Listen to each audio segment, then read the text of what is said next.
Hi everyone, hope you're staying safe and well. Today we're going to focus on question 3 from English Language Paper 2, which is a language analysis question. This is back on familiar ground. It's something that we are fairly familiar with in terms of how we structure a paragraph, what the examiner's looking for, and the sort of response that we are expected to do. This is very, very similar to question 2 on English Language Paper 1, in the sense that you're working from a particular part of the extract and that you're working on a particular idea that you are trying to explore, and that you'll be expected to analyse language, including language terminology and including words and phrases, zooming in on the language, focusing and going into like a deep dive into the language that the writer has chosen to use. So today what we're going to have a look at is the question 3 response from the sample assessment material 1. It's the same one that we're using from yesterday, from the video that's on question 1 and question 2. Because we're only focusing on one text, I have got a copy of that text and I will be reading it again, so you don't need to reread it. But it is available on the AQA website if you'd like to use it. So I'm going to present this here and then we'll get started on a look at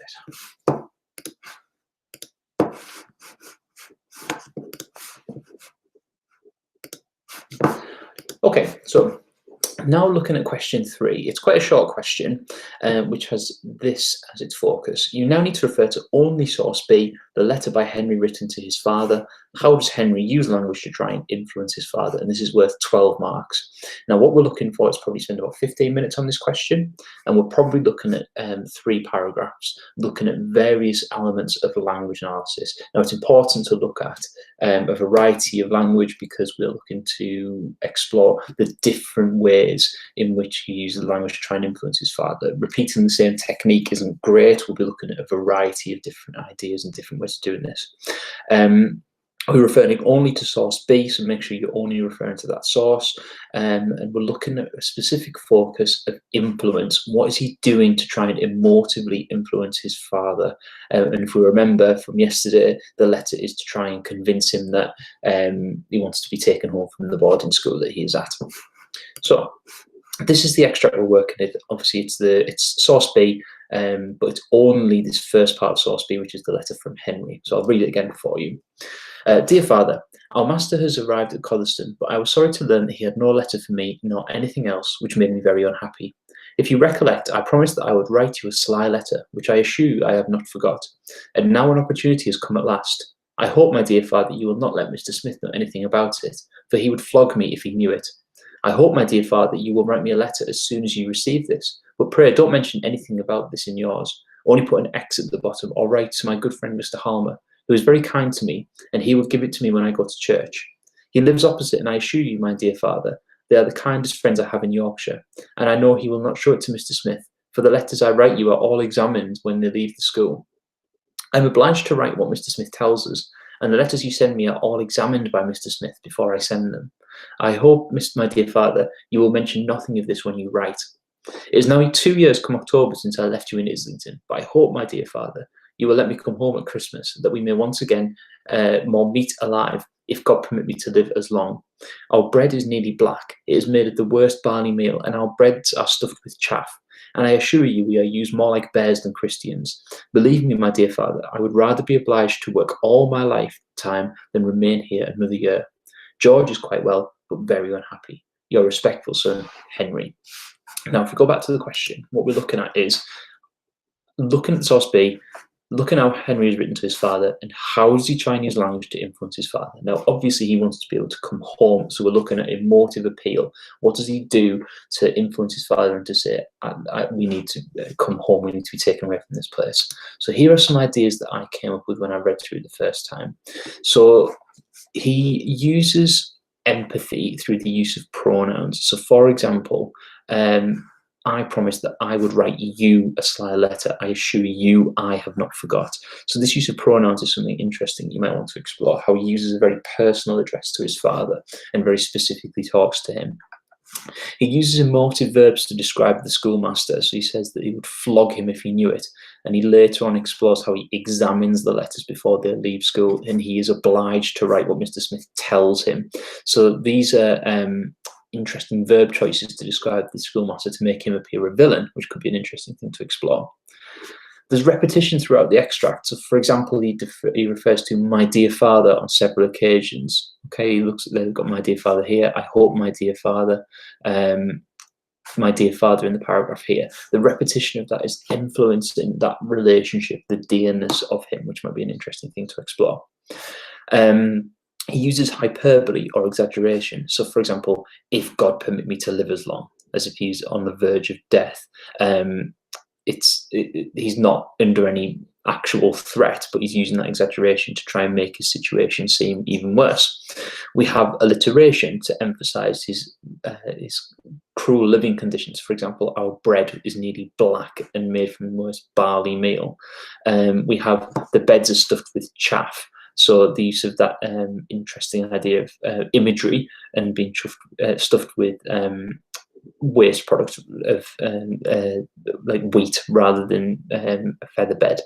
And then we've got, I assure you, we are used more like bears than Christians, which is an interesting simile because we could talk about what a bear would be, like as we say, torture, as if he's been baited almost and treated like an animal rather than a human being. So lots of interesting things here. Now we're probably going to look for 3. So what I'm going to have a look at is this last one. I'm going to have a look at we are used more like bears than Christians, because I think actually exploring that simile could be quite effective. So we have our textbooks here. So with this paragraph, we are looking at either a squid paragraph, so statement, quote, inference, and then deduction, or develop, or we can do a PEED, where point, evidence, explain, develop. Either of these is appropriate at this point. So for starters, when we're looking at this, we are treated more like bears than Christians. What we have is, within the letter,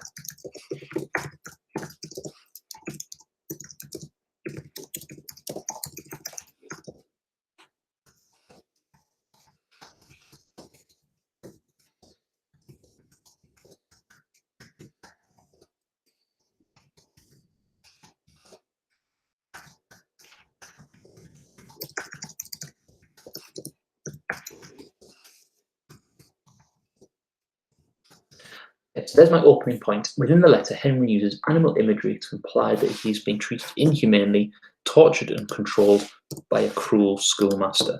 So that's my statement, or that's my point. I now want to put in some evidence, and I'm going to try and embed this. So rather than just saying, for example, the quotation, we're trying to embed it within a sentence. And the quote that we're looking for is, we are used more like bears than Christians. So we can say this.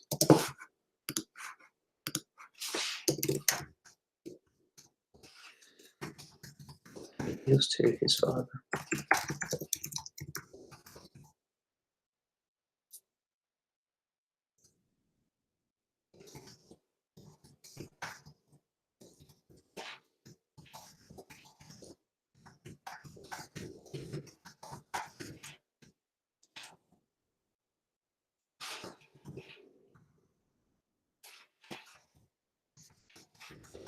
Applying that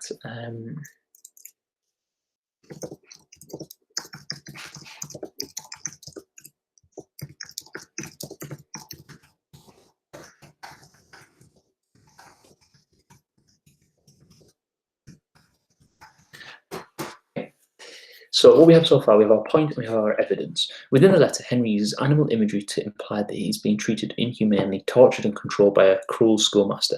Henry appeals to his father using the comparison more like bears than Christians, implying that he's treated like a brutal animal rather than with kindness and affection. We now need to zoom in on at least 2 aspects of this quotation. So I'm going to look at the simile like bears, and I'm going to look at Christians, because I think there's a lot we can explore within there. So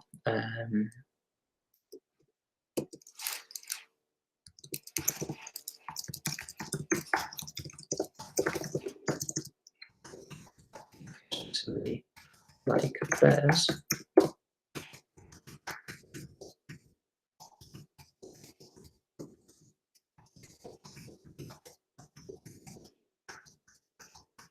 So bear baiting was a cruel sport where people would torment and would would essentially torture a bear with dogs or with sticks. So this simile is quite an interesting one here. So we've got the implication of simile like bear suggests an animal which is baited and tortured. This could infer that Henry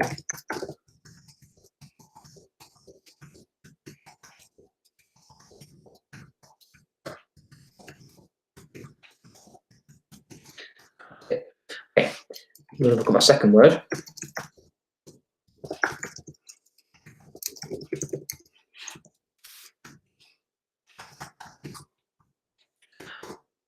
So Christians implies religious connotations.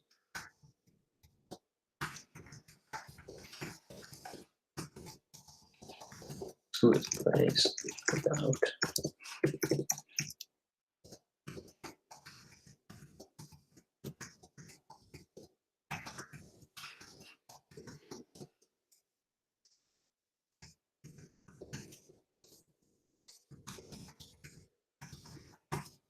Okay, so I'm going to read back what we've got so far. Within the letter, Henry uses animal imagery to imply that he is being treated inhumanely, tortured, and controlled by a cruel schoolmaster. Henry appeals to his father using a comparison more like bears than Christians, implying that he's treated like a brutal animal rather than with kindness and affection. The implication of the simile like bears suggests an animal which is baited and tortured. This could infer that Henry feels like he's caged like an animal and can't escape. Likewise, the use of Christians implies religious connotations, suggesting that the school is a place without God, a hopeless place which does not obey laws and commandments. Now we need to think about an overall how this is going to affect his father, so what Henry's trying to achieve. So overall, Henry using deliberate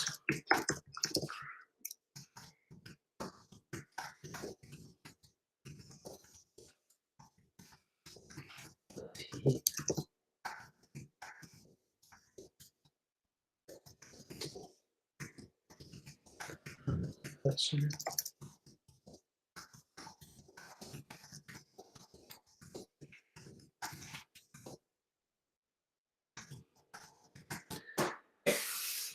So overall, Henry's using deliberately provocative language to imply that he's treated more like an animal than a person, trying to appeal to his father's emotions. Now that is your first paragraph done. What we've got is a very clear structure of, there's my point, that Henry uses animal imagery.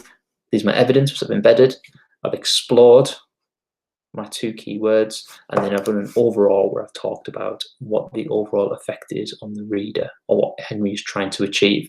Now, if we look at the mark scheme, we know that we're looking for the question assessing language, looking at words, phrases, language features, language techniques. And this is a typical response that we're looking at here, which you'll be able to see how they try to embed it and try to explore that key language. And we're looking at the effect of the right choice of language, judicious textual details, sophisticated, accurate subject terminology.